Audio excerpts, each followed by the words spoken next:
Hello everyone, welcome to the Sensenet Molecular Laboratory. I am Carmen Villatoro, the head of Molecular Laboratory. This laboratory is located in Spain, in Barcelona. It started its activity in 2012 and we are expert in volatile organic compounds. So normally we use these tenax tubes. We work with different kinds of tenax. In these tenax there is a sorbent, so we collect the air samples inside. So when it's collected, then it's ready for GCMS analysis. So let's go to the equipment. I will show you our main instrumentation. So this tenax is introducing in the thermal desorption unit, that is part of the instrument. So here we have an automatic robot. We can introduce the sample and until 100 samples at the same time. So in this desorption unit, we release all the volatiles by using high temperature. So when the volatiles are released, they go through this transfer line. They go to the GC chromatograph. So this is the GC chromatograph. Inside we have a column. We work with different GC columns. Inside there is a long column and the volatiles are running depending on their mass. So they are arriving in this connection to the mass spectrometer. So when we arrive to the mass spectrometer, that is the last part of the GC, is this part, is the mass spectrometer that is a time of flight. This spectrometer is very sensitive, very robust, and allow to quantify at parts per trillion. So in the other sector we need to very low detection limit. And the last part is this other detection board that I will show you in the GC sniffing analysis. So there is a split in the GC. One part goes to the time of flight mass spectrometer, and the other part goes to the other detection port when the assessor is smelling the chromatograph. Today we are running a GC sniffing analysis. GC sniffing analysis is a very complex technique where two assessors, train and calibrate, needs to smell the chromatograph. So the sample is introduced in this automatic robot that is the thermal desorption unit. So we introduce the sample here that is collected in a tenax tube. So so the assessors needs to smell the chromatogram and needs to evaluate different parameters.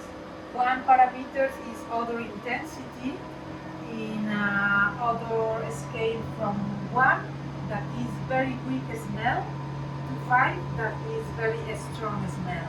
And also they need to evaluate the odor descriptor. So at the end we have to combine different information. One is the sensory information. In this Excel we collect all the sensory information. As I mentioned, odor intensity and odor descriptor. And in this chromatogram we have the signal for the sample. So each peak means a chemical compound. But as I mentioned, GC sniffing is a complex technique. Why? Because the nose is very sensitive, more than any mass spectrometer instrument. So sometimes the assessor is smelling, but then we don't get any signal in the chromatogram. Or sometimes we get a very huge peak that they are coelute. So sometimes there are different chemicals in one peak. So we cannot be sure which one is the responsible for this smell. So with this technique, we characterize the other relevant compounds in the samples. So now they are running a sample, so now it starts smell.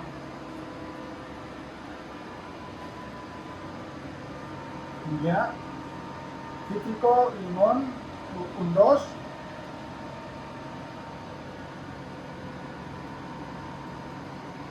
Ya, plástico sintético, un 3.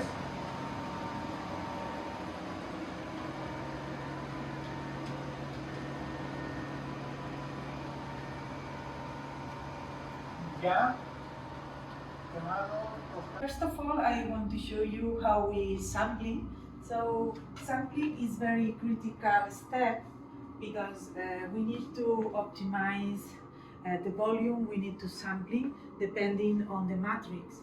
So in Sensenet we work with different industrial sectors like food and beverage, like coffee or water.